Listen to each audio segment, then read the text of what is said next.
Hello students, welcome to the English class. Well students, we have already completed with Aunt Jennifer's Tigers. I have also provided you with the PDF containing the questions and answers of the poem. Well students, today I am going to provide you with the video on Aunt Jennifer's Tigers, the symbols and poetic devices that has been used. Students, I have already given you one PPT on the symbols. Well, in this PPT video, we will not only discuss about the symbols, but we will also be discussing about the various poetic devices that has been used in the poem. Okay, so poetic devices are very much important in Aunt Jennifer's Tiger because questions have repeatedly come that what poetic devices has been used in each and every line. Okay, so we will go through each of the these videos. Okay, each of the poetic devices and try to understand them. So let's start, student. In this video, the content that we are going to see is, of course, the symbols like the tigers, wedding band, sewing, and the other symbols used in the poem. And we will also discuss about the poetic devices.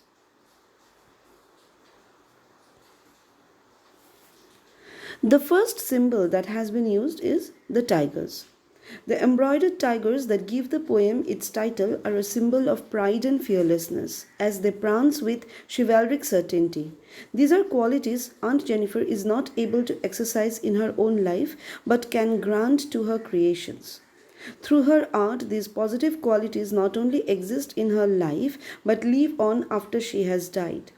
This pride in her artful tigers allows her to leave behind a legacy that highlights her dreams and aspirations rather than just her suffering. So tigers are very much important because tigers not only provide the symbols of chivalric certainty, not only provide the symbol of fearlessness and brave qualities, but it is also a kind of contrast to Aunt Jennifer's reality. Okay, so tigers become one of the most important symbols used in the poem. Next important symbol is, of course, the wedding band. The wedding band that Aunt Jennifer wears. Though the wedding band has been told uncle's wedding ring. Okay, it is not being told as aunt because here, of course, shows that how uncle is dominating Aunt Jennifer, right?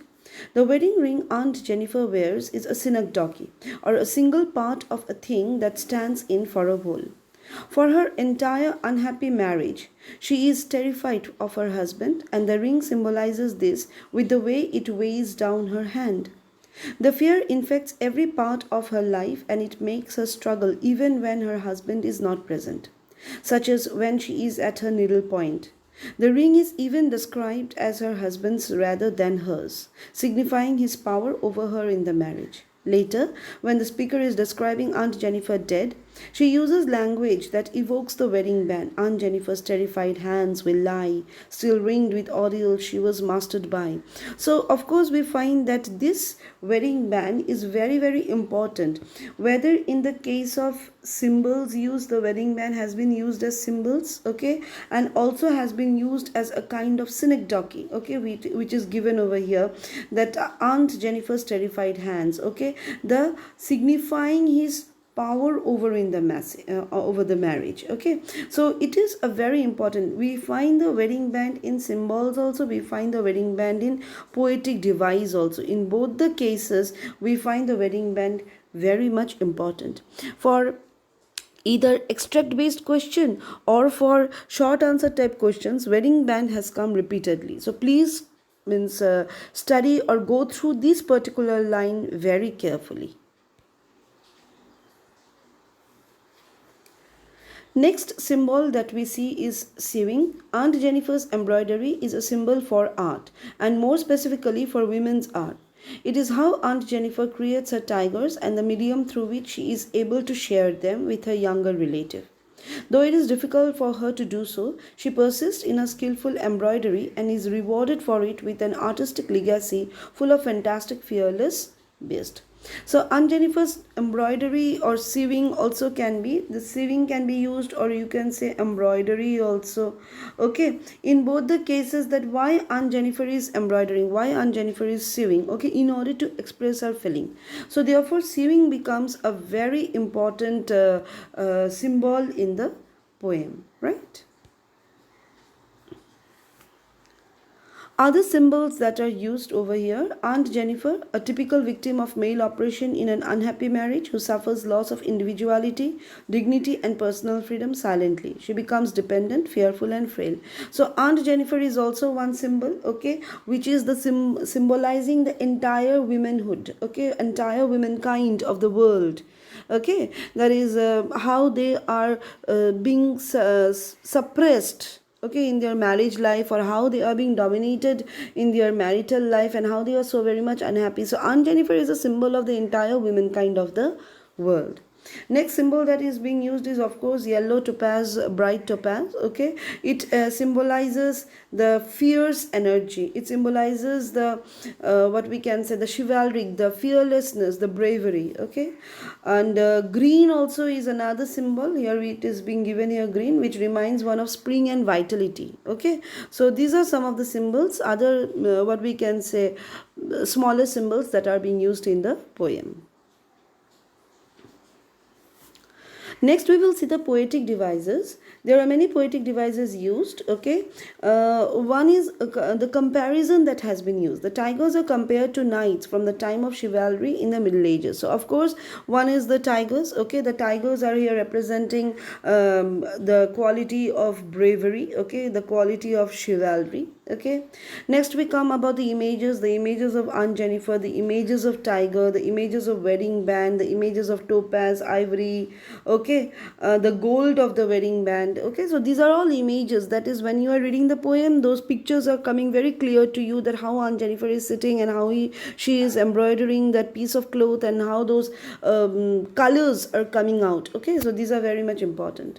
Metaphor is again another important thing, where yellow stripes of the tigers are compared to the precious stone topaz. Okay, topaz itself is very bright. Topaz itself is representing some very illuminating, it's a very illuminating stone which represents something very brave and very chivalrous. So tigers are compared, the yellow stripes of the tigers are compared to the topaz. So that in itself represents power and strength, right? Next is contrast. The main contrast are between the nervous Aunt Jennifer and her confident tigers. Another contrast is between the strong yellow and green colors. The word prancing and fluttering contrast as well. So contrast are also used. One is of course Aunt Jennifer is contrasted with the tiger. Okay. Then another contrast or difference had been made between strong yellow color and green color. Means yellow tigers are roaming around in the green world. Now green represents something which is very calm, cool. Okay. But here something which is very much subtle, and here topaz or yellow color represents very bright. Okay, so these two colors had been contrasted. Another contrast or differences has been made with the prancing tiger, which is very fearful, jumping, full of energy tiger, and fluttering fingers of Aunt Jennifer. So here also the contrast has been made very beautifully. Next, we will see the mood and atmosphere in the poem. Fear is the main atmosphere in Aunt Jennifer's life of ordeals, where her fingers tremble and show terror. An air of freedom and confidence dominates the atmosphere in her artistic creation. The men beneath the tree create an atmosphere of mystery. The image of Aunt Jennifer's corpse from the future is a bit eerie or creepy. Okay, so mood and atmosphere is also there. It's a very sad mood. Okay, the entire poem has been written in a very sad, or we can say in a very somber tone is there. Okay, or we can say something which is very full of terror. Okay, so these are the mood, or these are the atmosphere that has been created in the in this particular poem. Okay, next we find the hyperbole. Hyperbole means exaggeration. A simple thing has been exaggerated, okay, told in a very big manner. Okay, like the poet exaggerates the weight of her husband's wedding ring to make a point about how dominating he is. So the weight of the wedding ring is not allowing Aunt Jennifer to even pull the wool and the ivory, which is very light. Yesterday only I have told you that wool and ivory is a very very light object. Okay, but the wedding ring is so heavy. It's so, the massive weight of the wedding ring is not allowing Aunt Jennifer even to pull the ivory properly. So that is a hyperbole. Okay, exaggerating the weight of the wedding ring. Next comes paradox, means apparent contradiction. Okay, means contrast given in a very apparent manner. Like fluttering fingers produce something that has certainty. Okay, that is here a trembling and mastered woman creates free and confident creatures in her artistic endeavor. So whereas in her heart there is a kind of fearless freedom she wants, her reality is a complete paradox of what her desire or what her dreams are. Okay, so of course certainty and fluttering, these two are a huge contrast to each other, right? So that is the paradox that has been used. Next, if you see the tone appears to be positive and cheerful when the poet describes the tigers. See the comment on sibilance below. Later on, we will see about sibilance also. There also, we will find about the tone. The tone becomes sad and even creepy at times in describing the life of Aunt Jennifer. So, when the poet says about the tiger, the tone is very positive, very fearless, very certain. Okay, so there is a positive energy in there when describing about the tigers. But when Aunt is being described, then we find the tone becomes very sad and somber. So there is again a contrast in the tone also. Next we will see assonance, similar vowel sounding repetition, means vowel sound repeated again and again. Note the long I sound in find the ivory. This creates a sad or mournful effect. Okay, find even the ivory needle, find it hard even to ivory needle to pull. So find, ivory, these are long I. The stress is given on the I. So that creates a very mournful effect. So assonance has been used over there. Consonance means repetition of consonant sound. Okay. Note the repeated N sound in the first line and the F sound in the first line of the second stanza. So you can see the N sound and the F sound in the first line of the second stanza, and in the first line, okay, we can find the N sound and F sound that is creating a consonance, a kind of what we can say an accent or a kind of tone that has been created over there. Alliteration, repetition of consonant sound at the start of nearby words. So repetition of a particular letter, for example, P in prancing proud. Their alliteration is being used, emphasizes the feeling of confidence expressed in the tiger's movement.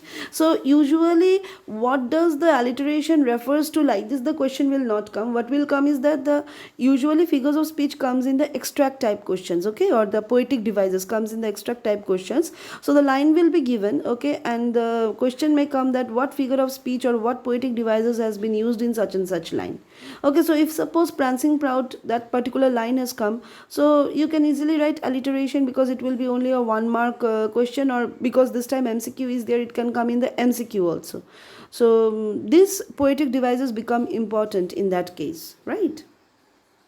Sibilance, repetition of S sound. Note how the 5 S sound in the first line create a smooth opening, suggesting an air of confidence within the artificial world of the panel. Okay, so the S sound in the beginning, okay, so that creates a kind of sibilance in the poem. Synecdoche, it's a very important thing. Let's read this one out first. The poet has smartly used a synecdoche in which Aunt Jennifer's hand represents her whole being. The poet does not show if she sympathizes with Aunt Jennifer or not. This paragraph vaguely indicates that the poet may have expected better from Aunt Jennifer. Synecdoche has been used. Synecdoche is very important. This particular line, like still or her audials still ringed by her audials. Okay. When we are using this term like wedding ring or still ringed by her ordeals, this particular time, like the line ring, okay, it is a kind of synecdoche because this ring is actually a very small thing but representing the entire life of Aunt Jennifer, that how Aunt Jennifer has been ringed by the ordeals, how Aunt Jennifer is being captivated under the domination of her husband. Okay, so this has come repeatedly. Okay, this particular synecdoche is, I will say it is very, very, very important because repeatedly this particular poetic devices had been used or had come in the question paper. So please go through this synecdoche, okay, that is where these lines are coming, especially in the wedding ring and still ringed in the ordeals, that particular line. This word synecdoche has been used. The poetic device synecdoche has been used over here. In many of the guidebooks, you will find metaphor, but please don't write metaphor, okay? Because it has already been observed through the marking scheme of the CBSE. In the previous year CBSE marking scheme also we have seen that where CBSE has told that it is actually synecdoche. It is not metaphor, okay? So don't write metaphor. It is synecdoche. Students, I hope symbols and poetic devices are clear to you now. If still you have any doubt in any of the poetic device or any of the line, please clarify your doubts in the classroom, okay? Or you can message me also. I will clarify your doubts, okay?